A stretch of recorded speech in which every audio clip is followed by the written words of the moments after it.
desde a lição 9, tá? A lição 9 a gente falou sobre a triunidade divina e a relação entre o Pai e o Filho, em perfeita harmonia. A gente falou um pouquinho sobre a Trindade, tentou explicar um tema que é extremamente difícil, como eu pontuei, a gente tentou trazer luz ali para a gente entender um pouquinho sobre o que é, e a gente mostrou a harmonia que tem entre Pai e Filho. Na lição 10, na semana passada, o pastor João trouxe para a gente aí o Jesus como exemplo da humildade e mostrou ele como servo, como ele atua como servo, ele lavando os pés dos discípulos e mostrando que precisa ter parte com ele também, atuando como servo, tá bom? Hoje o tema da aula, da lição 11 é a vitória sobre a morte, Jesus ressuscita Lázaro. Está escrito isso no tema da revista. Infelizmente, meus irmãos, é um erro que teve na impressão da revista. Se a gente lê a lição, vai ver que não menciona nada de Lázaro na lição, então foi um erro que teve e a gente segue com o tema, porque mesmo tirando Lázaro, o tema ainda fica mais rico, porque a gente consegue falar sobre muito mais coisas e diversificar, né? Então, o tema dessa lição é a vitória sobre a morte, Jesus ressuscita. Como eu falei, também não quero ser o maior dos críticos, tá, gente? Só estou pontuando porque o tema está escrito aí e às vezes a gente não vai nem falar necessariamente só sobre Lázaro, vai falar sobre outros pontos, que não é essa ressurreição que a gente vai pontuar. O tema hoje a gente vai trabalhar em cima de prisão, crucificação e ressurreição. Dentro da prisão, a gente vai trabalhar bastante no elemento do julgamento, tá? Então, acho que a aula vai concentrar bastante no tema do julgamento. E vai ter bastante referência na aula 6, que ele fala sobre o grande eu sou, pelo menos nesse início. Como o tema da aula fala sobre ressurreição e a gente está falando sobre o livro de João, sobre o Evangelho de João, eu quero dar 2 passos para trás e começar no capítulo 18, mais ou menos, para pontuar sobre a crucificação, sobre a prisão, tá? É importante pontuar que lá no capítulo 18, a gente tem um cenário que Jesus vai para o Monte das Oliveiras, e lá mostra o texto para a gente que Jesus ele é tratado como um delinquente. Se a gente olhar bem ali, vai entender que a sociedade, o império, ou quem está indo atrás dele, o Sinédrio no caso, está tratando ele como um delinquente. Por quê? Porque a gente vai ver que o texto pontua para a gente que os soldados eles chegam com tochas, lanternas e armas. Jesus, gente. É Jesus, a gente está falando de Jesus, e os soldados chegam com esses aparatos para prender.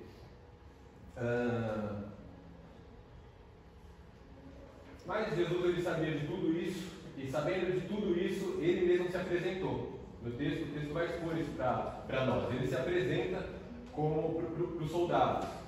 E quando ele se apresenta para os soldados, ele pergunta para os soldados: a quem vocês procuram? E eles respondem: a Jesus, o Nazareno.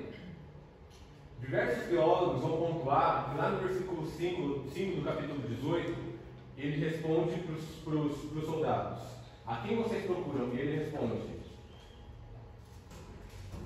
os soldados perguntam: a Jesus o Nazareno. E eles respondem: perdão, ele pergunta para os soldados, Jesus pergunta para os soldados: a quem vocês procuram? E ele responde: a Jesus o Nazareno. E Jesus responde para os soldados: sou eu. E quando ele fala sou eu, nesse momento, ele está fazendo um vínculo com a apresentação de Jesus. Na verdade, será que está me atrapalhando bem? Só aqui, ó. Eu vou tirar isso aqui porque eu estou tentando passar slides tentando falar. Vai, se você quiser, depois. Eu estou tentando falar e estou tentando passar o slide. Estou tentando ler a live e tentando falar. Isso está me atrapalhando. Vamos dar a sequência. Desculpa, eu vou retomar para a gente não perder o raciocínio, tá? Então é o seguinte: Jesus chegou, os soldados chegaram com tochas e lanternas, e quando ele chegou com tochas e lanternas, eles procuraram Jesus. Jesus aparece para ele e pergunta: quem vocês procuram? E eles respondem para Jesus: Jesus o Nazareno. E Jesus, de bate-pronto, responde: sou eu. Nesse momento ele está fazendo uma referência. Essa referência aqui, muitos teólogos vão pontuar que ele está fazendo essa referência com o eu sou, com o Jesus, o Deus que se apresenta a Moisés lá no Sinai. Ele está fazendo esse tipo de referência. Sou eu, o Jesus o Nazareno, eu sou. Por isso o texto, na sequência, quando ele dá esse passo, e na sequência ele pontua que os soldados, eles caem para trás, eles recuam. Por quê? Porque eles estão diante da lei do Deus, do Senhor, e eles notam isso. Então eles se assustam com essa situação. E porque eles se assustam com o eu sou, eles recuam. Dando continuidade no texto,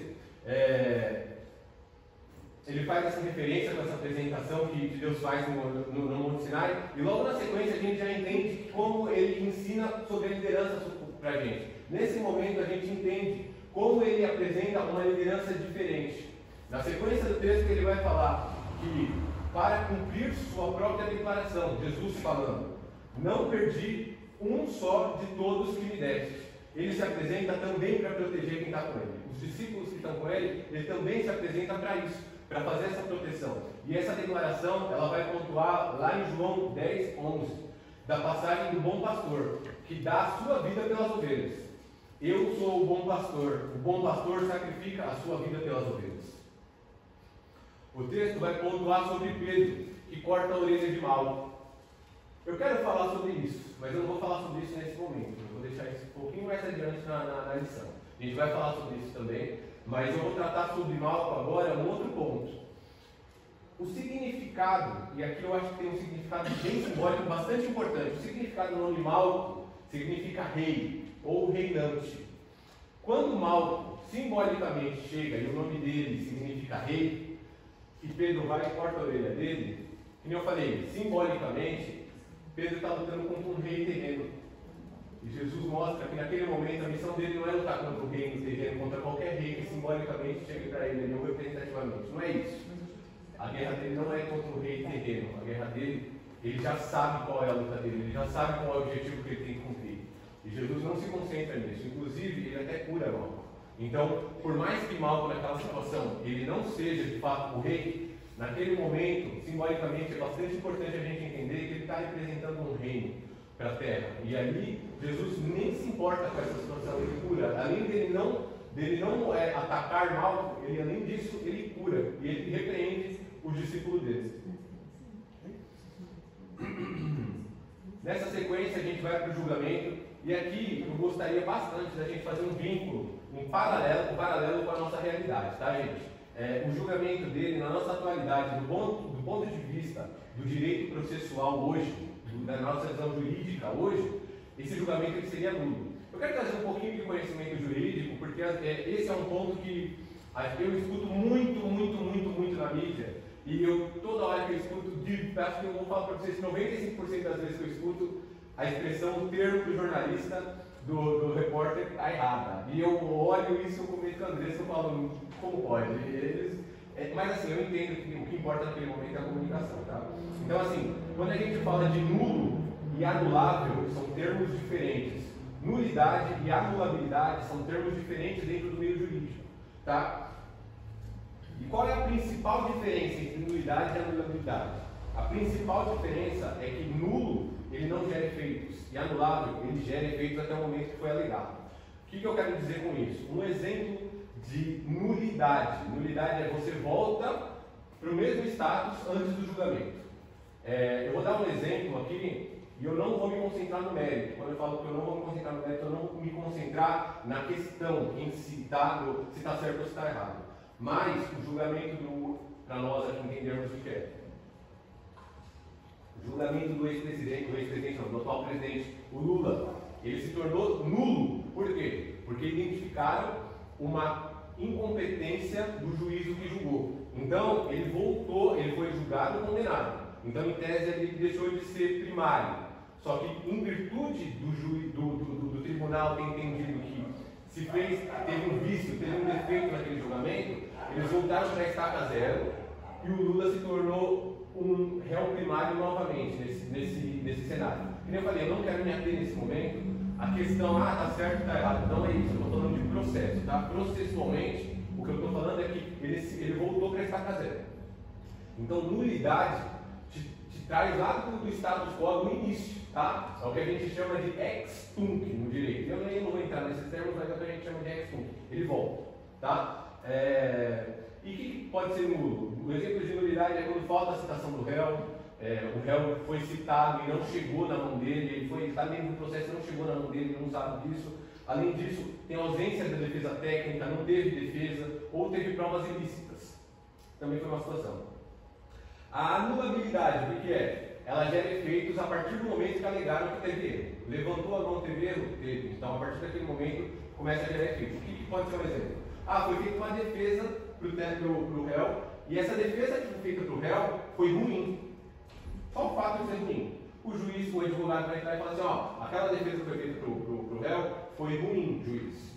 Eu posso fazer uma nova defesa? O juiz vai falar assim, de fato foi ruim, você pode fazer uma nova defesa. O que aconteceu até agora, aconteceu, está julgado, o problema é dele, mas de agora em diante você pode anular para ele, e a partir de agora pode mudar a situação dele, mas o efeito dele ter sido julgado permanece. A diferença também entre nulo e anulável é que nulo ele vai tocar numa esfera pública, ela vai ferir os direitos da coletividade. Então é fundamental que o Estado levante a mão e fale, pare, é dever do Estado. Na anulabilidade, é dever do particular. Se o particular não levantar a mão e falar para parar, não vai acontecer, vai continuar. Tá? Então, o que eu quis trazer com isso? Eu quis trazer essa visão, porque, infelizmente, a gente viu o cenário que aconteceu na semana passada aí, e eu acompanho muito isso, e eu vou fazer um comparativo muito infeliz, porque eu vou comparar Jesus, mas assim, a gente brincava muito no escritório na semana passada, na semana retrasada, porque a gente viu o julgamento, a gente acompanhou o julgamento do ex-presidente Bolsonaro, e por mais que ocorreu todas as etapas, a gente via sustentações orais dos advogados de defesa, e a gente tinha muita sensação que a sentença ela já estava formulada antes da defesa. A gente teve muito essa sensação, a gente comentou isso no escritório. A sentença do juiz ela já estava formulada sem a sustentação oral. Então, o julgamento em tese, na minha visão, ele deveria ter sido nulo também.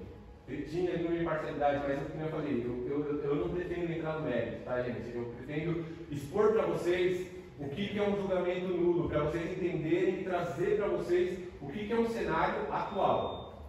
Nosso artigo 564 do Código de Processo Penal, ele fala: a nulidade ocorrerá nos seguintes casos: por incompetência, suspeição, que na minha visão é o caso, ou suborno do juiz.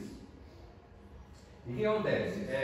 Assim que a gente vê esse tipo de cenário, vamos falar assim, que a gente julga como incapacidade, tá? E aí a gente leva para aquele julgamento de Jesus, novamente. Aquele julgamento de Jesus, gente, de fato, a gente olha e fala, foi totalmente imparcial, não teve nenhuma parcialidade, não teve nenhuma justiça, não quiseram justiça. E aí é o que eu falo, e eu tenho esse lema assim, na minha vida, que eu vejo que muitas vezes a gente não quer justiça, a gente quer conveniência, a gente não quer justiça, a gente quer conveniência. O que é conveniência? O que é agradável para a gente? A gente quer isso. Se a justiça às vezes nos tirar do conforto, a gente não quer justiça. A gente quer a conveniência, tá? Então, o julgamento de Jesus, ele se deu por conveniência, por parcialidade e não por uma justiça, tá? O que o cenário de hoje no nosso sistema, vamos falar assim, penal atualmente, é um sistema chamado inquisitorial. O que é um sistema inquisitorial? É um sistema que o juiz, ao invés de ser um árbitro, perdão, eu confundi. O sistema inquisitorial, que foi o da época, o juiz, ao invés de ser um árbitro neutro, ele tem atuação ativa e central. Olha, presta atenção nos pontos, tá? Ele tem a participação ativa e central na investigação, no recolhimento de provas e na interrogação da testemunha. E pode acumular as funções de acusador e de julgador. Atualmente, o nosso sistema não é esse. Eu falei, não é inquisitorial. É um sistema acusatório, onde há separação na função de acusar e de julgar, e garante o contraditório e a ampla defesa, tá? Então, voltando para o caso de Jesus, era óbvio e evidente que Jesus ia ser condenado. Por quê? Porque era um sistema inquisitorial. Quem acusava era quem julgava também. Claro, dentro de um limite, tá? E aí eu vou explicar qual era o limite.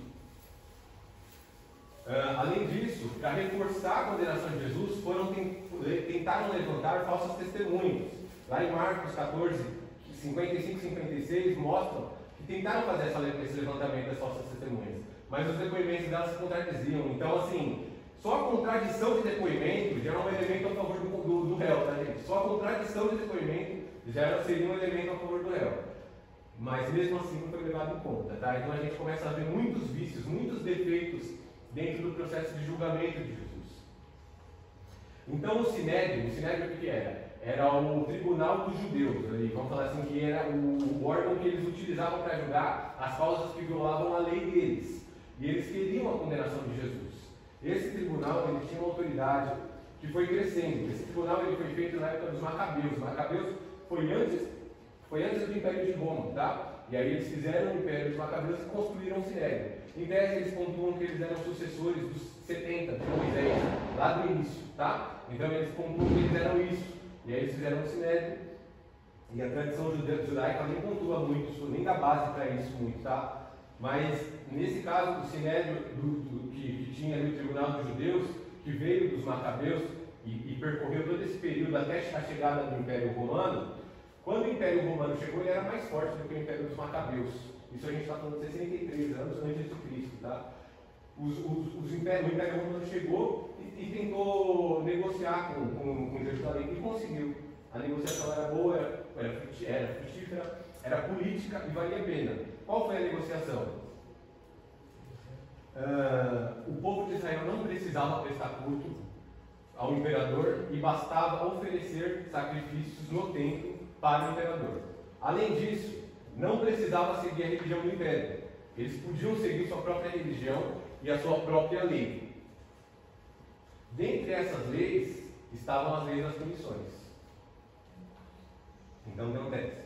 Naquele momento, o Império Romano chegou, e quando ele chegou, o império que estava dominando ali naquele momento eram os Macabeus, e por conta disso, eles chegaram, negociaram, entregaram Jerusalém para Roma e falaram assim: a gente entrega, eles são mais fortes, a gente entrega, mas deixa a gente continuar aqui adorando o nosso Deus, a gente faz sacrifício para o imperador, e além da gente fazer sacrifício para o imperador, a gente segue para a nossa religião também. Roma falou: tranquilo, pode seguir. E aí, nessa vez, eles foram seguindo. E aí eles seguiam com a própria lei. A única lei que eles não poderiam executar era a pena capital, que era a pena de morte. A pena capital era o que a gente chama de...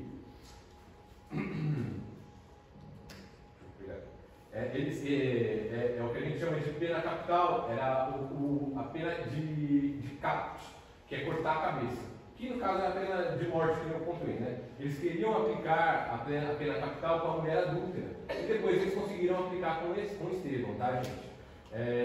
Mas tudo isso foi de forma ilegal. A pena da mulher adúltera, se os judeus a praticassem, seria de forma ilegal, e a pena de Estevão também seria ilegal, tá? Então eles levaram Jesus a Pilatos para que ele, como representante de Roma, cumprisse a pena capital.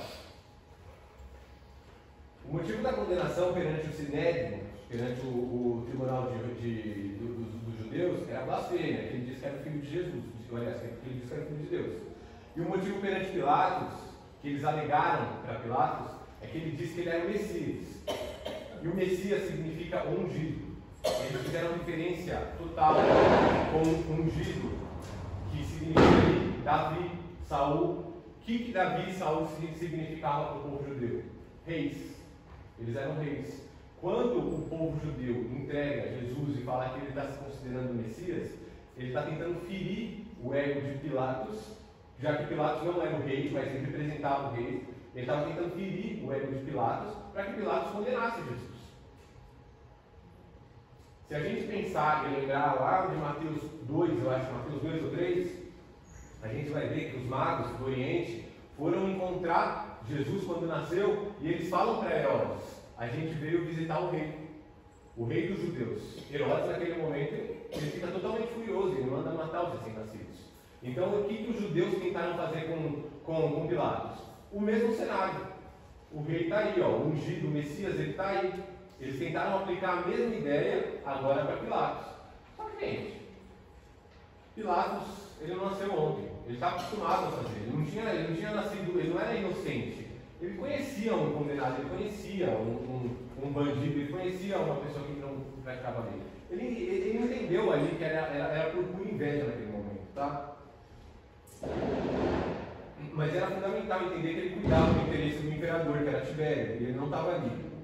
Então, quando alguém proclamava rei, estava querendo substituir, usurpar o Tibério. E eles perguntavam: você não vai defender o interesse do rei? Os judeus. Então Pilatos se viu nessa situação de ter que julgar, mas ele, Pilatos, sabia que Jesus não era criminoso.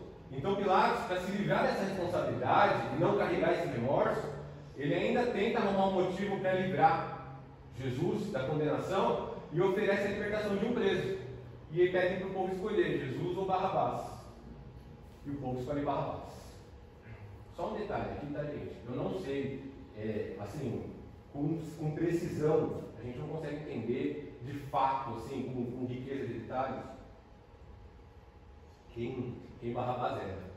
No Evangelho de Marcos é pontuado que Barrabás ele era um amotinador. Isso significa um revolucionário. A gente não sabe se isso é bom ou é ruim. Evidente que parece e dá muito a sensação quando a gente vê que é ruim, tá? É ruim, não é uma coisa boa, mas a gente também está falando de pele de Roma. A gente não está falando de gente tranquila, né? A gente está falando de gente que também impunha muita coisa. Então, o nome de Barrabás, o significado dele é um significado muito bonito, que significa Bar, filho, Abbas, do pai. Então, o significado do nome Barrabás é filho do pai, que o pai, no caso, é Deus.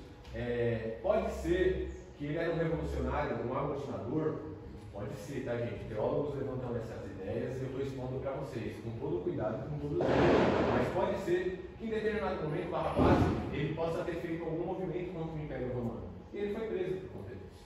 Mas a gente não sabe. E por conta disso, a gente entende que talvez Barrabás ele estava disposto a matar para estabelecer o reino de Deus aqui na terra. Jesus, ele estava disposto a morrer para estabelecer o reino de Deus aqui na terra. Pode falar, pastor. Talvez ele seja um revolucionário contra o sistema. Né? E é isso que você colocou aí. Como existe em todo o sistema extremista, que ali era. Né? Então, na condição ali de Israel, ele estava na condição de subjugado a Roma, dependência total.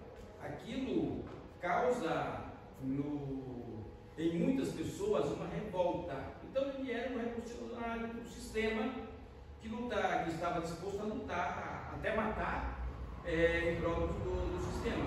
Como hoje a gente vê também no sistemismo. Né? Então é justamente isso. E esse tipo de pessoas, pelas autoridades, é visto como, então tem que prender, tem que massacrar, tem que abafar, tem que fazer isso. Então é justamente isso.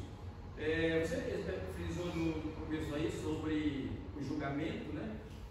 Marcos 14 fala, como a gente hoje imagina que a sentença de Bolsonaro já estava lavrado, aconteça o que acontecer. O que o advogado fizer, falar, ali é para a igreja ver, né? Só. Já estava tramado, já estava acordado, já estava tudo. E Marcos capítulo de número 14, o que estava acontecendo uma semana antes? Quando Jesus estava na casa de Simão, na festa, que Maria lavou os pés dele e tal, diz o texto aqui que os sumos sacerdotes, os principais, as autoridades, já estava tramando e o buscando uma ocasião para o prender com dolo, ou seja, para o matar, que diz, né? E eles não queriam fazer isso na festa, porque a festa da Páscoa era a maior festa, a cidade estava lotada. E o que eles teriam? O povo. Sim. Hoje, o povo também faz uma diferença grande, né? Faz. Então é isso aí.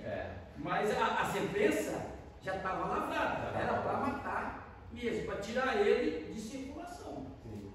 Só ilustrando o que o pastor pontuou, tá, gente? Eu falo, e aí eu quero abrir só um parênteses bem rápido para não perder muito foco, mas assim, como vocês sabem, eu sou advogado, eu trabalho como advogado, e a gente comentava que a sustentação moral dos advogados que foram levadas lá para o STF eram espetaculares. Os advogados de defesa, eles foram muito bons tecnicamente, muito bons mesmo. Evidente que a gente não consegue assistir tudo, mas a gente assistiu boa parte. Eles foram muito bons. Verdadeira aula, né? Exatamente. Só que dá muita dó de ver, tipo, tanto conteúdo bom sendo desperdiçado. Sem efeito nenhum. Sem efeito nenhum, tá? Era muito importante. Tudo que eles falaram ali foi bastante relevante, tá? E dando continuidade no andamento, Jesus foi condenado à morte e houve muitas situações que causaram muita humilhação a Jesus, além dessa condenação.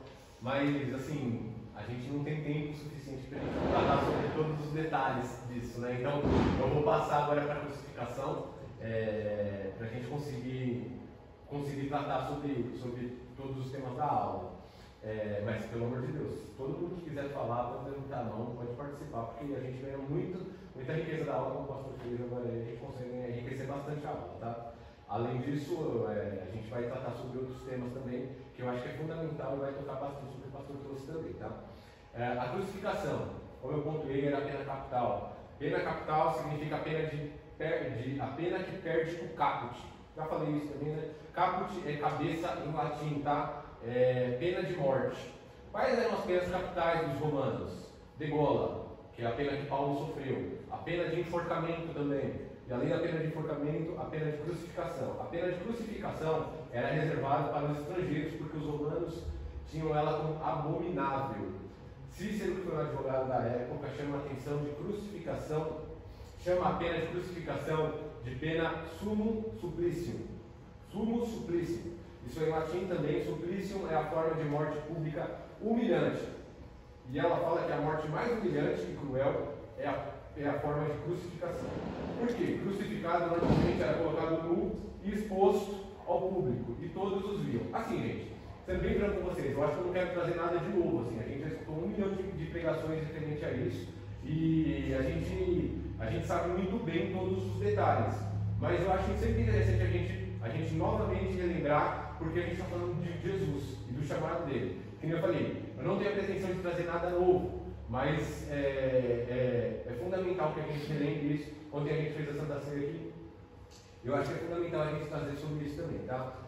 Como eu falei, o crucificado ele era colocado nu e exposto ao público, e todos os viam de nu. Normalmente, a morte de crucificação ela levava de 4 a 6 dias para que o crucificado morresse. A pessoa ela morria de 2 formas. A primeira era uma forma normal, que a gente pode falar assim, tá? Ela perdia sangue e líquido e fazia com que sentia muita sede até o momento que ela tinha algo chamado de choque hipovolêmico. Quando falta líquido e o coração não consegue mais bombear o sangue, a pessoa morre na hora, tá bom? Chega nesse momento, ela vai morrer. E o segundo motivo, então, o primeiro processo é o hipovolêmico, e o segundo é a asfixia mecânica. Quando ela estava pendurada, ela sentia muita dor e começava a apertar o pulmão dela. Então, isso aí fazia com que ela tinha asfixia. Não teste, vou tentar explicar aqui para a gente tentar entender. Como eu falei, acho que vocês já devem ter visto 1 milhão de vezes isso, mas acho que é importante a gente lembrar. A pessoa era colocada no madeiro, subia e colocava lá com crucificação. Quando colocava ela para prender a estaca que estava aqui, o crucificado ele tentava ficar equilibrado, tentava se segurar aqui. Aí ele soltava o peso dele no pé, caía. Quando ele caía, aliás, ele soltava o peso dele na mão. Quando ele soltava o peso dele na mão e se ficasse segurando pelas mãos, o pulmão comprimia. E aí ele começava a sentir dor além das mãos, ele começava a se sentir asfixiado. Aí acontece, quando ele cansava disso aqui, ele pegava e levantava. Quando ele levantava, o peso ficava todo no pé. E aí ele conseguia respirar bem, o pulmão deixava de ficar comprimido. E aí ele ficava revezando nisso, ele ficava, subia e descia, subia, cansou, descia, cansou, subia. Aí ele ficava nesse revezamento. Por isso que ele conseguia ficar de 4 a 6 dias desse jeito. Porque ele ficava revezando até não aguentar mais. Ele ficava subindo e descendo, subindo e descendo, subindo e descendo. Então, era normal que os pesos eles ficassem intercalando esse momento de abaixa para descansar, sobe para respirar, abaixa para descansar, sobe para respirar. Quando as pessoas levavam muito tempo para morrer, além disso, elas ficavam vulneráveis a ataques de febres. Por quê? Porque elas ficavam lá vulneráveis, a carne começava a apodrecer, as febres, enfim, começavam a sentir cheiro, e elas estavam muito vulneráveis. Então, ou elas morriam pela dor da crucificação em si, ou elas morriam por ataque de alguma fera que chegava lá para comer. É importante lembrar também que Jesus ele foi torturado antes de ser crucificado, tá, gente? Então, assim, a debilidade que ele tinha naquele momento era uma debilidade muito acima do que o habitual. E muitos teólogos pontuam que o oferecimento de vinagre por parte dos soldados para Jesus parece um pouco ironia e parece que o soldado parecia cínico, mas na verdade a ideia é que o Jesus ele bebesse vinagre para ele vomitar, e ele se desidratar mais rápido, e aí a morte dele chegaria mais rápido também, tá? Então, a ideia dele oferecer vinagre foi essa ideia. Muitos teólogos defendem isso. Claro que eu não consigo contar que você teve algum símbolo de ironia também, né? Então, vamos permanecer com a ideia que a gente tem. Além disso, explica bastante também porque ele quebrou as pernas de Jesus, tá? Os crucificados. Os soldados quebraram as pernas às 15 horas, né? Às 3 horas da tarde. Para que fosse mais rápido possível fazer o movimento, aliás, para que fosse mais difícil fazer o movimento de subir, porque quebrando as pernas eles não iam mais conseguir fazer isso aqui para respirar. Então, quebrando as pernas, eles vão ficar assim, o pulmão ia comprimir e eles vão morrer asfixiados. Então, essa foi a ideia de quebrar as pernas, para eles não conseguirem mais fazer o movimento de subir para respirar. Tá? E lembrando que o sábado tinha a Páscoa, então eles precisavam matar o quanto antes para que os mortos, os crucificados, saíssem da cruz e eles conseguissem celebrar a Páscoa. Essa foi a ideia, que era às 6 horas da tarde que ia acontecer, tá? Como eu falei, ainda teria muita coisa para a gente discorrer sobre esse tema, muita coisa mesmo, só que a gente precisa se conter. Pode falar, Graça. Eu queria te perguntar, acho que você até falou, mas eu não entendi direito. Qual era os tipos de pessoas e os tipos de crime que era levado a ser crucificado? Quem sabe que existia vários, mas eu acho que tinha, por exemplo, o que a pessoa cometeu para ser crucificada? A sentença. Assim, Graça. Qual era o tipo de pessoa? Assim, era Graça. um dos mais humilhantes, né? Exatamente. Para chegar à crucificação, você fala, eu não sei se eu consegui responder essa pergunta com precisão, tá, Graça? Mas assim, a crucificação ela era reservada para estrangeiro, ela não era reservada para um judeu, ela era reservada para alguém que eles queriam humilhar muito, muito. A questão dos crimes que eles tratavam como, vamos dizer assim, como passivo de pena de morte à crucificação, isso eu não sei qual que é, os crimes que era passivo de pena de morte. Mas a questão da pena de morte por meio de crucificação, é evidente que era extremamente arbitrário. Eu acho que acontece. Quando eu falo que eu não sei, eu presumo que era arbitrário no sentido de não existia um código de fato que você olhava e falasse, esse crime é X, aquele crime é Y. Eles olhavam e deixavam na mão do governante, para o governante entender e perpetuar ali, e imputar a pena que ele entendia que seria cabível. Os teólogos, por favor, se quiserem me ajudar. Ladrão, com certeza, porque uns que estavam crucificados com Jesus, um deles era ladrão, né? Sim. Faz sentido, assim, a gente consegue extrair bastante coisa do cenário que estava acontecendo naquela época.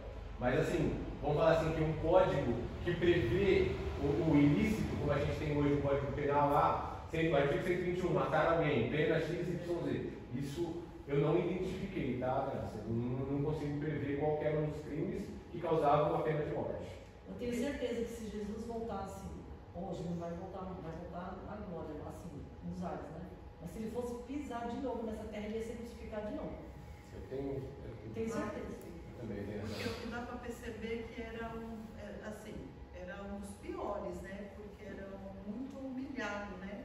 Em ser colocado, você citou aí as causas, como a pessoa ia morrendo, né? Não é, por exemplo, tipo assim, Paulo já foi ali decapitado, acabou, né? Uma sentença. Agora imagina, igual você falou, ficar até 6 horas. De 6 horas a 4 horas a 6 dias. 6 dias. Imagina o Pedro que foi crucificado de cabeça para baixo. Você fala? Então, eram os crimes mais graves que eram crucificados para ficar no madeiro, para servir de exemplo para os outros. Essa era a intenção. Não faça. Se você fizer, olha o que acontece. É o que a gente chama de caráter pedagógico, tá, gente? É caráter pedagógico isso Eu acho aí. que também eles pegavam, tipo, as pessoas, como você diz, estrangeiras. Eu acho que as pessoas criminosas mais, tipo assim, insignificantes. Sim, irrelevante para a sociedade. Porque quando era um grandão dele, se fosse, que não era. Política é sempre política. Política é sempre política. Ia ser de uma maneira mais. Mas eles pegaram em si Jesus no tipo mais insignificante, mais terrível, humilhante. Bandido protege bandido, beleza, certo? Mas assim, eu acho que todo tipo de pena de morte é para crimes, na visão humana, crimes graves, né? Ou gravíssimos. Essa é uma... toda nação que tem pena de morte é usada para crimes graves, né? Mas os crimes graves como você falou, que não tinha aquele código de apontar, ficava a critério do governante, dos políticos. Se entendesse que alguém estava perturbando ou querendo tirar o lugar dele, crime grave. Então, pena de morte. Hoje em dia, por exemplo, nas ditaduras, né, como é que eles fazem para tirar a pessoa de circulação? Vamos pegar aqui a Venezuela. Quantos opositores morreram? Na Rússia, quantos opositores foram mortos? É isso. Então, isso que são divulgados, né, pastor? Isso que são divulgados, isso que chega até nós. O Brasil está no caminho. Pode falar. Os dois crimes que não tinham perdão no Império Romano era o crime político, que era você ir contra o Império, e o crime religioso, que era você ir contra a religião de Roma. Esses dois, independente de quem fosse, se fosse contrário ao Império, era crucificado. Os demais era julgado pela, fulano, vamos ver se ele vai ou não. Mas esses dois não tinham perdão porque você dava a ideia de rebelião contra o sistema. A pena, independente de tudo, é o que a gente chama, e assim, é muito bonito. Aí, claro, a gente escolhe até por outro caminho, mas eu gosto muito de tocar nisso, porque a gente vê como a Bíblia é linda, no sentido total, que Jesus, hoje a gente não tem dimensão disso, mas Deus entregou a lei para Moisés justamente para estabelecer um padrão para o ser humano. Coisa que naquela época era um absurdo, era o que a gente chama de rex in lex, o rei é a lei. Então assim, ele arbitra, ele escolhe o que ele quiser, e ele que manda qual é a lei e qual é essa pena que vai ser praticada. E quando Deus entrega as leis para Moisés, eles põem e falam assim, o rei vai ter que se submeter a essa lei. E hoje, em tese, em teoria, tá, gente? A nossa Constituição, ela é acima de tudo. E em todos os países democráticos deveria ser dessa forma também. Todos os órgãos estão abaixo da Constituição e devem fazer isso aqui funcionar. E a Constituição tem que funcionar. Então, assim, não tem alguém que pode se sobrepor à Constituição para praticar algum ato. A Constituição tem que ser a diretriz. Isso é muito bonito, porque surge de lá. Exatamente, mas assim, surge de lá, é muito bonito. Se a gente praticar isso, é espetacular. O problema é que o homem é extremamente corrompido e ele tem sede de poder, né? E aí ele começa a deturpar o que acontece. O sistema, ele é muito bem feito. Eu não posso falar que não, é genial o sistema, tá? Na verdade, genial é até baixo o termo.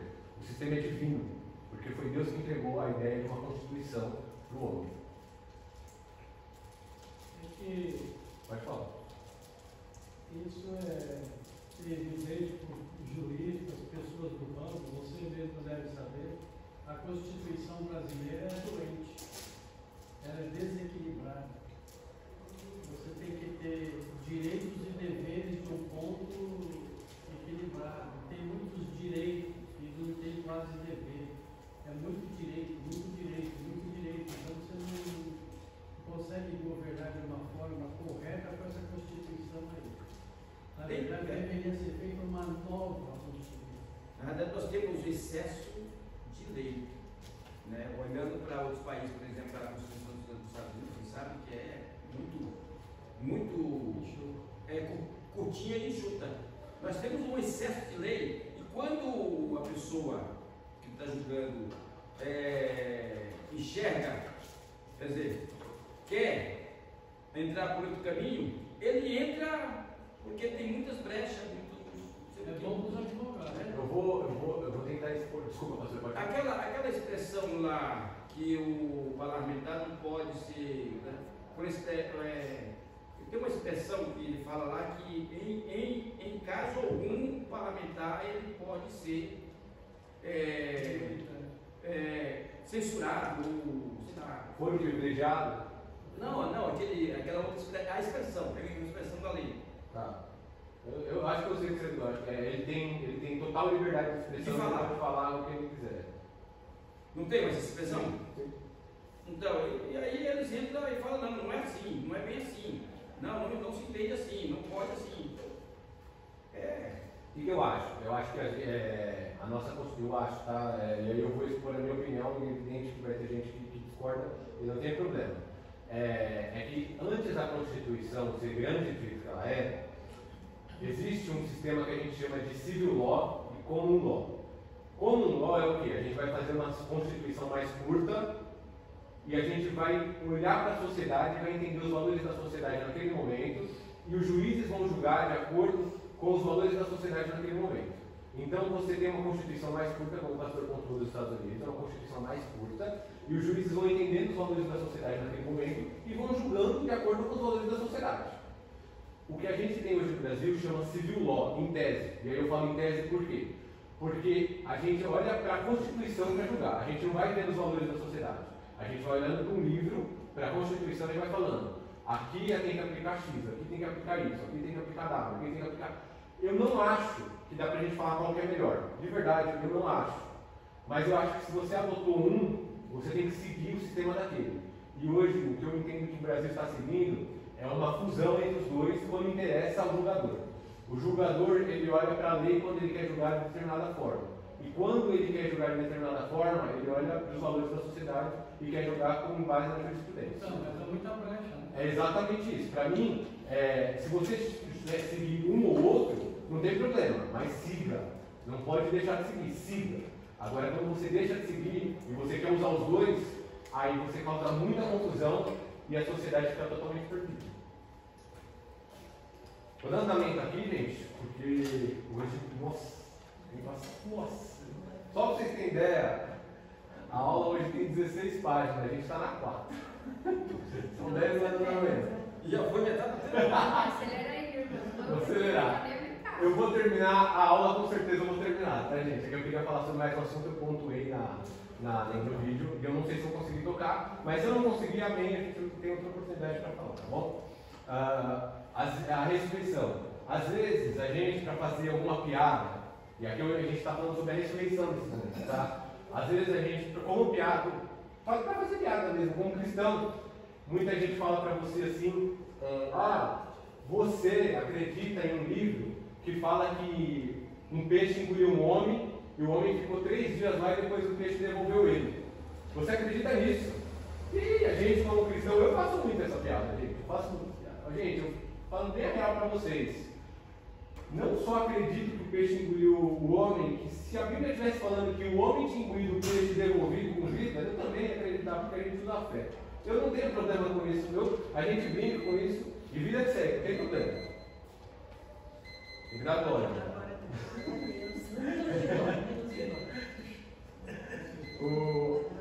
Mas no caso da ressurreição, gente, é um assunto muito mais sério. Não dá pra gente fazer esse tipo de piada. Esse tipo de piada, ele vai caber em determinados momentos, em vários momentos dentro da Bíblia, mas com a ressurreição é impossível a gente conseguir adequar isso. Passar. Eu vou passar. O Wesley que é um técnico. Hoje, verdade. Veja o que Paulo vai falar em 1 Coríntios 15:17. E se Cristo não ressuscitou, inútil é a fé que vocês têm, e ainda estão em seus pecados. Gente, e se Cristo não ressuscitou, inútil é a fé que vocês têm, e ainda estão em seus pecados. Se Jesus não ressuscitou, inútil é a nossa fé. Não adianta nada, todos estamos condenados. Não adianta. Além da nossa fé ser inútil, não há perdão de pecados ainda para a gente, tá, gente? A gente permanece em uma longa inimizade com Deus. É a ressurreição de Cristo que chancela o que foi pregado e foi vivido por Jesus. A seriedade desse tema, eu acredito que hoje a gente, como igreja, a gente subestima. É muito sério o que é a ressurreição. É muito sério. A gente estava tratando de uma forma bem relax, bem tranquila, mas assim, o tema ressurreição é fundamental para o cristianismo. Se a gente não tratar a ressurreição com a seriedade que ela tem, a gente está levando com muita de forma muito obsoleta a nossa fé. Apesar de toda a historicidade que existe sobre a ressurreição, ateus, céticos, incrédulos, e eles levantam muitas hipóteses para desacreditar a ressurreição. E aqui eu quero pontuar sete teses que eles levantam. Wesley, tem como passar, por favor? 7 teses que eles levantam, vai ficar mais fácil. Aí, 7 teses que eles levantam. Sobre a ressurreição. Uma tese é a teoria do túmulo desconhecido.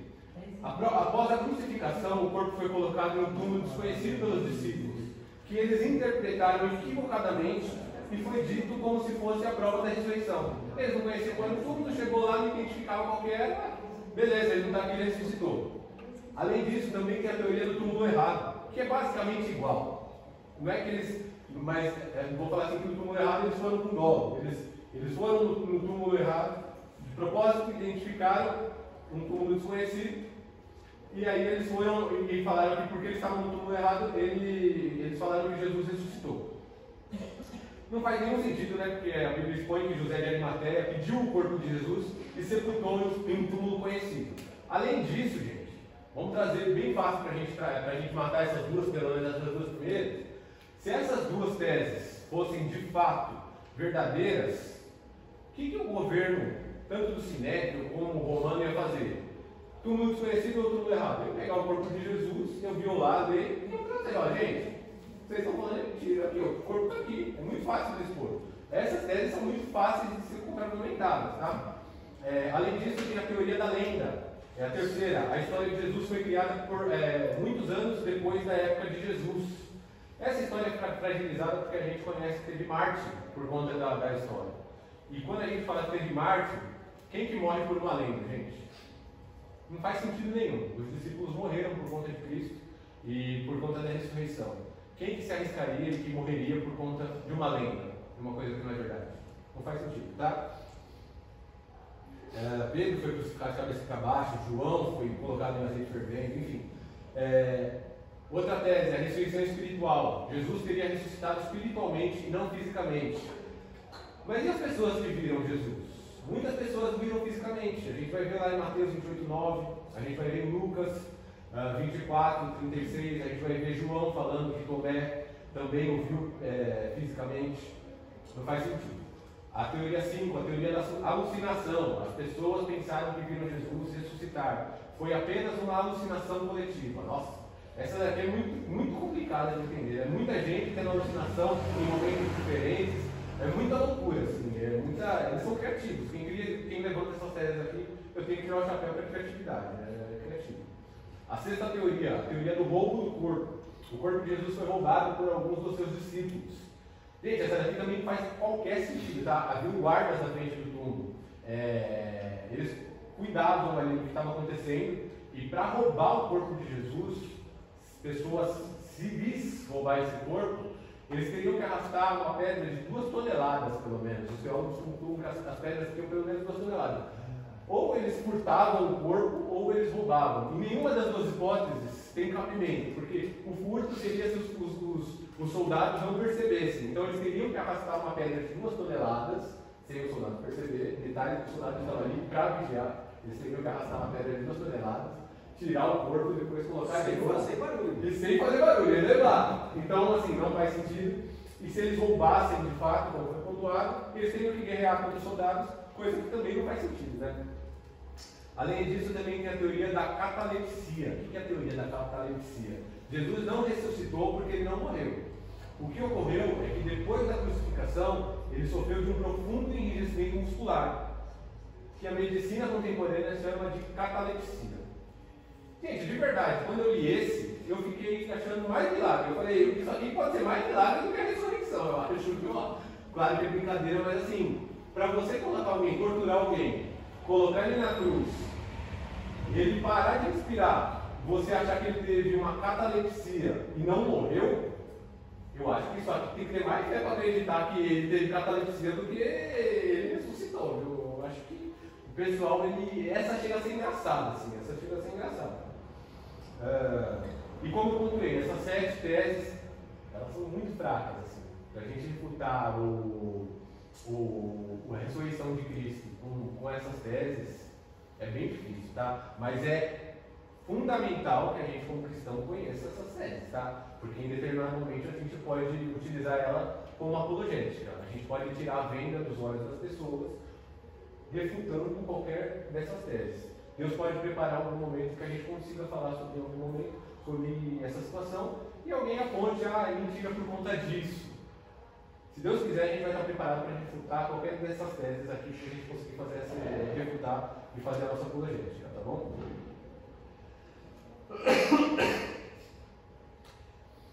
É interessante entender que quando Jesus ressuscita, o foco da mensagem vai se diferenciar totalmente de qualquer outro que era pregado na época. Não era mais uma pregação de um grande mestre, de um conselheiro que veio e deixou uma mensagem aqui e morreu. Agora a gente está falando de alguém que venceu a morte. O texto de João 20, 11, do 11 até o 16, traz que Maria Madalena vê Jesus e não o reconhece. Mas o reconhece quando Jesus a chama pelo nome. É interessante, porque Jesus disse que as ovelhas dele reconhecem a sua voz. E Maria reconhece. Na sequência do texto vai mostrar que parece que Maria tentou dar um abraço em Jesus, e Jesus falou, agora não, vai falar sobre o que você está vendo aqui para os discípulos, para eles darem testemunho do que aconteceu, que eu ressuscitei. Vai lá falar com ele. E o motivo disso é que a ressurreição, como eu pontuei no início, quando eu comecei a falar sobre a ressurreição, a ressurreição é a confirmação, é a chancela, é a potência que o ministério de Jesus tinha que ter. Devido à ressurreição de Jesus, os cristãos têm esperança de que também ressuscitarão e viverão com Ele para sempre. Todas as pessoas que foram ressuscitadas, na verdade, tiveram suas mortes adiadas. Não é que elas foram ressuscitadas e elas deixaram de morrer. Lázaro, quando foi ressuscitado, ele teve sua morte adiada, se a gente pensar friamente. Ele morreu naquele momento, Jesus chegou, ressuscitou naquele momento, sim, mas ele morreu posteriormente. A morte dele foi adiada naquele momento. Mas a de Jesus não. A de Jesus, ele não ressuscitou, ele ressuscitou para viver eternamente. Por quê? Porque o salário do pecado é a morte. E um ser que não possui pecados, mas que carregou o pecado de toda a humanidade, ele não poderia morrer. Mas sim, ele carregaria esses pecados e depois ele viveria e ressuscitaria para sempre. A morte não tinha o direito de segurar Jesus. Não tinha como segurar Jesus. A ressurreição, ela foi para comprovar que Jesus, ele era o Cordeiro perfeito. Ele levou a morte, ele levou os pecados sobre ele, e ele não tinha qualquer salário para pagar para a morte. Ele ressuscitou e ele vive. E aqui, gente, eu consegui correr bastante aqui para a gente conseguir concluir a aula da ressurreição. O tema da ressurreição e o tema da aula. Eu quero aproveitar e dar um gancho aqui para a gente falar sobre o episódio que aconteceu na semana passada. E aqui eu vou tocar um pouco mais sim na esfera política, tá? Eu tento me abster bastante em relação a opiniões de espectros de direita ou de esquerda, tá? Eu acho que eu tento fazer sempre uma análise ali do que é equilibrado. Só que eu acho que eu vou expor aqui em algum momento uma opinião política e, evidente, quando eu exponho, eu me sujeito a algumas críticas e eu estou pronto para isso e, assim, é evidente que todo mundo tem o direito de discordar, tá bom? Eu quero deixar bem claro isso. Aproveitando o tema da ressurreição, eu vou continuar nessa ideia. A doutrina da ressurreição é o centro da nossa fé e o centro da nossa esperança futura. Como eu mencionei há pouco, em Coríntios 15 e 17, que eu mencionei, a continuação do texto lá no 19 vai falar: se a nossa esperança em Cristo vale apenas para essa vida, somos os mais dignos de pena em todo o mundo. Se for apenas para essa vida, a gente é o mais digno de pena. A gente é miserável se for só para essa vida, gente. A gente é miserável. Porque se encontramos Jesus, a gente sacrifica coisas que a gente gosta para viver aquilo que cremos. E eu quero dar um conceito de crer, de crença, que eu acho que muitas vezes a gente trabalha pouco na igreja. O que é crer, gente? Muitas vezes a gente trabalha pouco, que eu acho. Por que eu falo isso? Porque crer é você mudar o comportamento, ou você endossar o comportamento, porque você crê naquilo que você viveu ou naquilo que você leu. Você muda seu comportamento. Se você chega na igreja, você lê a Bíblia, você identifica alguma coisa que você leu e que está em disforme com o seu comportamento, que está incompatível com o seu comportamento, porque você creu. Só porque você creu no que você leu ou que você viveu, você vai mudar. Se você não mudou, você não creu. Infelizmente, eu tenho que dar essa notícia para a gente. E não é que mudança necessariamente na prática, mas uma mudança de postura no sentido de tentativa. Poxa, se você chegou, você vivia uma vida no mundo que você consumia bebida alcoólica, ou você tinha uma relação extraconjugal, e você chegou aqui, e isso eticamente é errado já, na sociedade já é errado, mas se você chegou aqui, você leu a Bíblia, e aquilo fez você identificar um comportamento errado, e por conta disso você mudou, aí a gente consegue falar, você creu. Você creu por quê? Porque você mudou. Então, a crença, ela vai estar aliada, e por isso que Jesus fala, se creres e for batizado, será salvo. O crer é isso, tá, gente? O crer não é fácil do jeito que a gente escuta hoje, a banalização que foi. Ah, mas eu creio. Eu creio mesmo? Então, por que não teve mudança de comportamento? É fundamental que tenha esse tipo de mudança de comportamento, tá?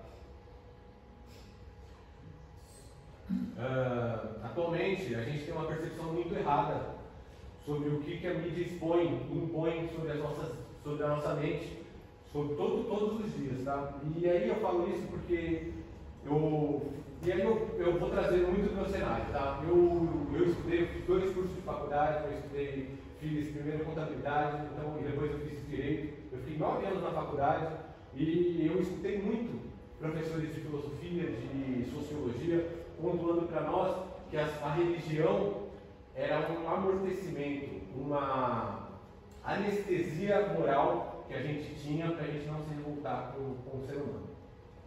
Só que eles não falavam isso de forma benéfica, eles falavam de forma pejorativa, para você se tornar um ignorante. A ideia deles era tornar você um ignorante, a ponto de você entender que você queria colocar um tapão nos seus olhos para você não enxergar o que de fato estava acontecendo.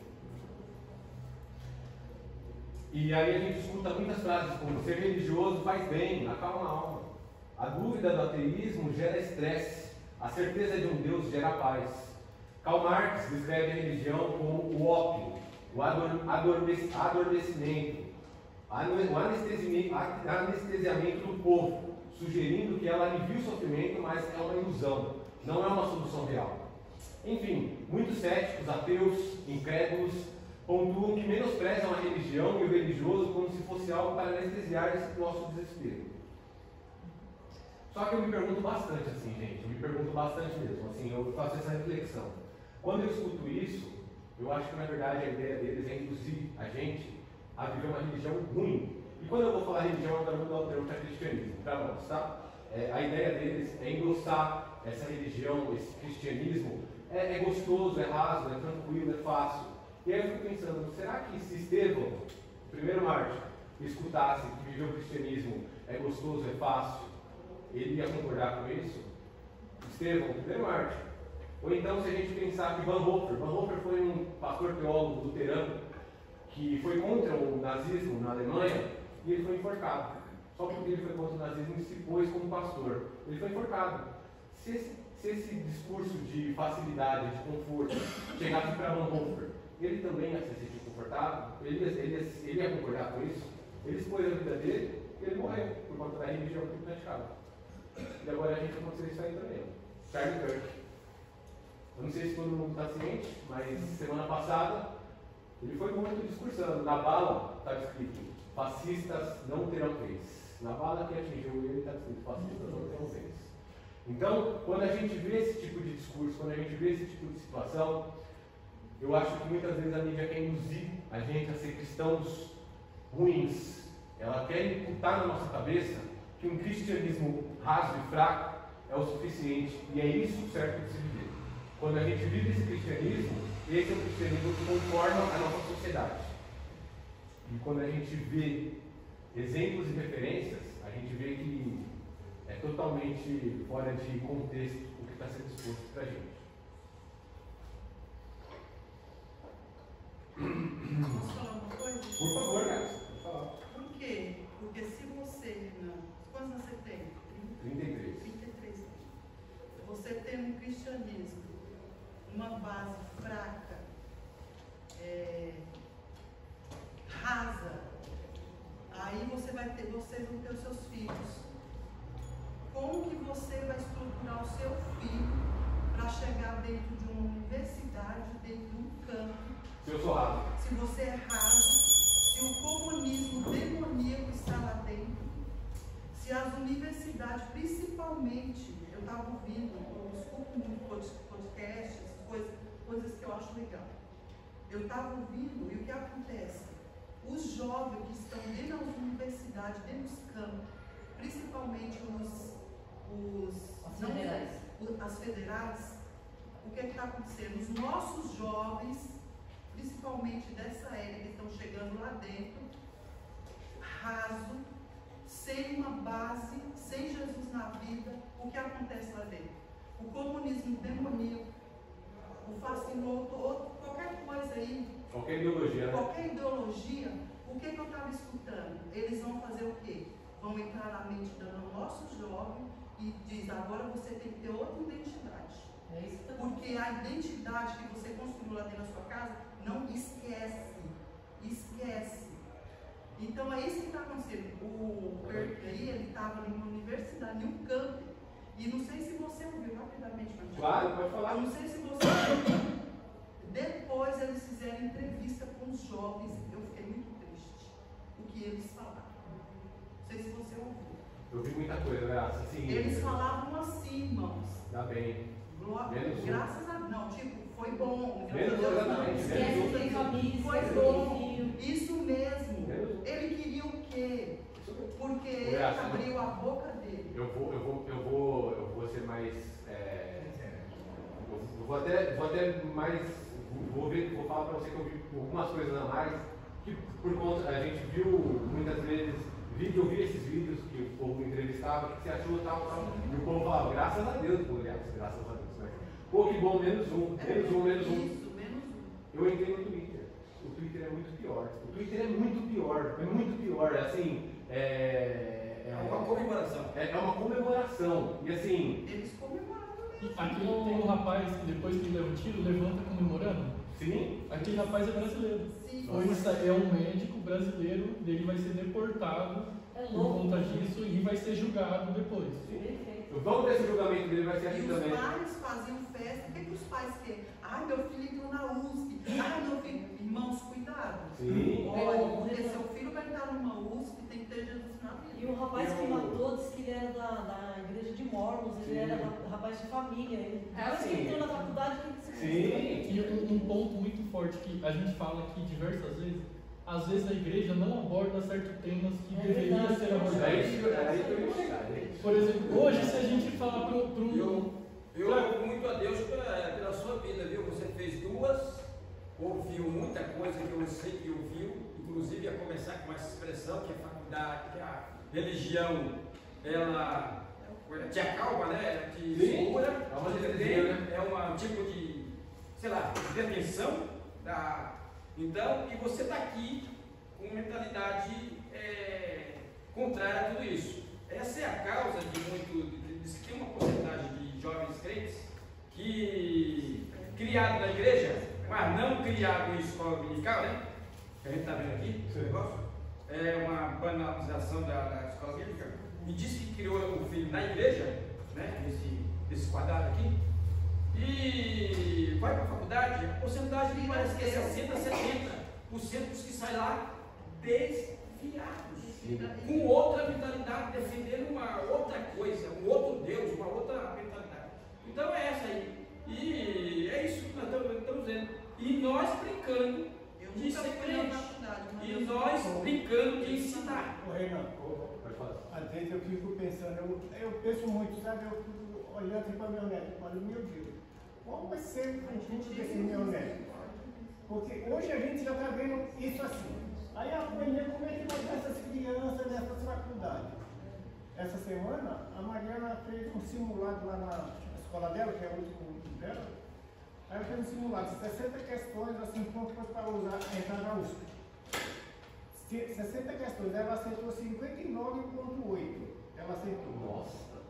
Aí o professor falou, Mariana, eu era seu fã, hoje eu sou muito mais. Aí ela fala, eu podia entrar na USP agora, mas eu não quero entrar na USP por causa que lá é a pior faculdade que tem, porque muda toda a sua... Não era, né? Não era. Toda a sua mente, né? Porque é muito... É uma Você das tem piores poder faculdades que tem. Sim, eu não quero. Porque Você quer falar alguma muda coisa? todo o caráter das pessoas. Em referente a isso de posições políticas. É muito Infelizmente difícil. hoje É tudo petista, nós lá. vemos muitas igrejas que defendem políticos e não ensinam a igreja os valores políticos que nós devemos ter. Por exemplo, se você perguntar para um jovem hoje qual a diferença de esquerda e direita, ele vai preferir a esquerda porque ela é linda no papel. Você vai falar assim, é igualdade social. O governo vai colocar todo mundo num lugar igual, não vai ter pobreza, não vai ter isso. É muito bonito. E é apresentado dessa forma e eles vão abraçando, infelizmente, nas universidades.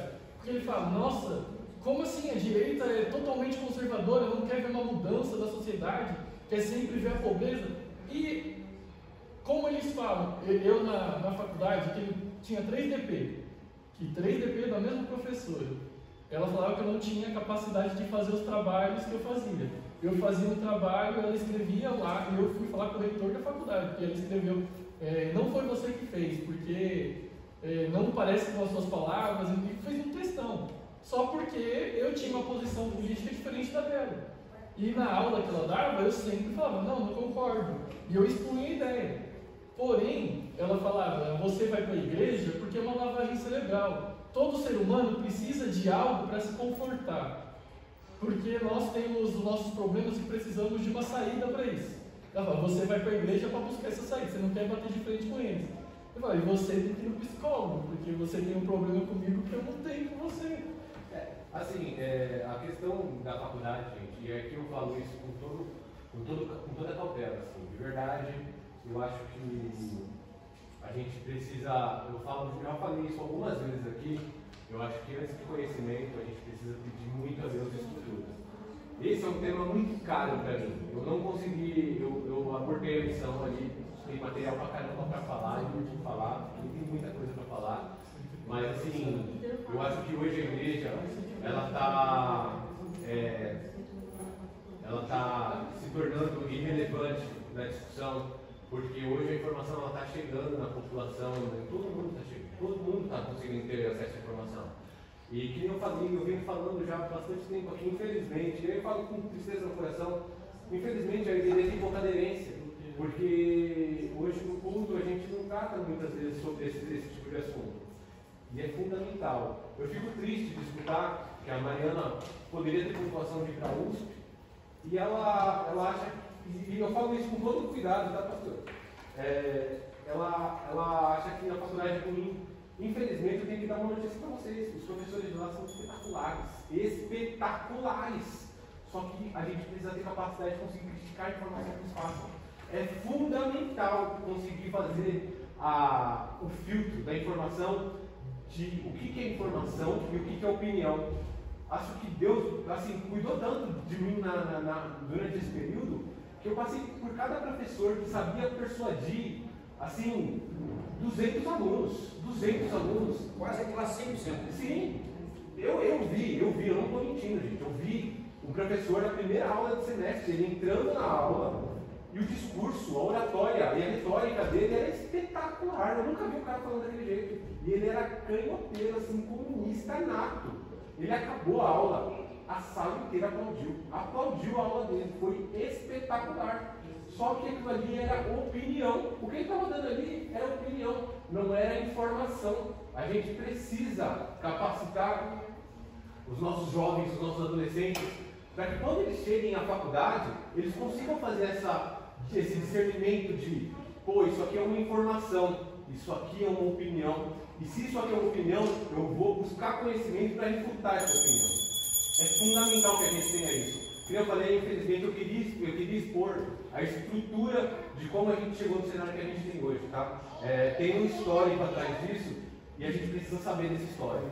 É um pouco denso, é um pouco mais chato, a gente vai falar sobre marxismo cultural, gramscianismo, é espetacular o aprofundamento.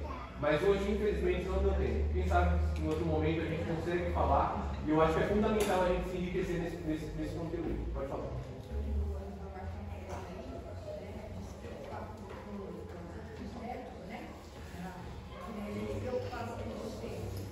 Fala mais alto, eu lembro quando você chegava em casa, você falava muita coisa, a gente conversava a respeito disso, da faculdade. E eu acho que é muito importante isso aí, esse diálogo, porque quando chega nessa fase da faculdade, há muito isso, esse É uma vibe cerebral. O Fernando falava muito isso para mim. Eu lembro quando ele chegava e ele abordava esses assuntos, falava dos professores que era assim, mas tinha isso daí, ele falava, então a gente conversava bastante. E é muito importante isso daí. Os nossos netos, a que a gente preocupa agora, filhos, né? Ter esse diálogo dos pais cristãos, pais que conhecem, tá conversando para saber discernir o que é. Que nem o Renan está falando, opinião, o que é o professor assim, que ele está dando opinião e o que é o ensinamento. E aquele neto, aquele filho, ele precisa ter isso daí. E precisa falar, e precisa ter a pessoa para ouvir e estar falando com ele também. A realidade. Isso é muito importante. Isso que nem a escola digital seria muito importante. E uma continuação em casa também. Ter isso daí, ter essa junção, né? Para que os nossos netos, os nossos filhos cheguem na faculdade e não sejam assim, tendo essa lavagem cerebral e sendo crentes fracos. Acho que a gente. Uma das coisas que mais me incomoda é esse tema, principalmente o tema de intolerância, liberdade religiosa e liberdade de expressão. É um tema que é muito caro para mim, eu fico muito inquieto, ainda mais depois do que aconteceu. De verdade, eu sendo bem franco com vocês, eu não conhecia o trabalho do Charlie Kirk, eu não conhecia, e eu fui procurar entender o que era. Quando eu identifiquei tudo, assim, eu fiquei muito inquieto, muito chateado, mexeu muito comigo, e assim, a gente está falando do país mais cristão e mais livre do mundo, tá, gente? Os Estados Unidos é o país mais livre do mundo, é o mais cristão do mundo. Por que aconteceu um negócio desse? E assim, a gente normalmente tem um delay, tá? O Brasil normalmente tem um delay dos Estados Unidos. Acontece lá, passa o tempo, acontece aqui. Então, esse atentado ou esse assassinato, ele não é um simples assassinato como eu contei no vídeo. Ele é simbolicamente representativo. Ele é fundamental que a gente entenda que ele vai vedar muita gente de expor opiniões, porque vão ficar com medo. É fundamental que a gente entenda isso. E poderá haver uma sequência de fatos semelhantes de calar a boca de muita gente. E de morte também, porque já tem muita gente sendo julgada. O segundo vai ser o Trump. Já falaram na vida. Aqui no Brasil, e no Brasil tem uma lista. Eu ia até pontuar o que o Wesley falou. Eu acho que, assim, paralelamente, a gente pode fazer exemplo. Hoje é o Nicolas. O Nicolas, ele tinha um papel ali, ele está conseguindo captar muitos universitários. Eu acho que é um cenário muito importante. E assim, se a gente pensa bem, tá, gente, do lado que mais propaga tolerância e amor, ele deu uma facada num candidato a presidente em 2018. Ele fez um atentado contra o Trump ano passado, atirou na orelha, e semana passada ele matou uma pessoa. E teve o candidato da Colômbia também, também. Que quer ganhar. Vão ter exemplos. Vão ter um monte de exemplos. Tá?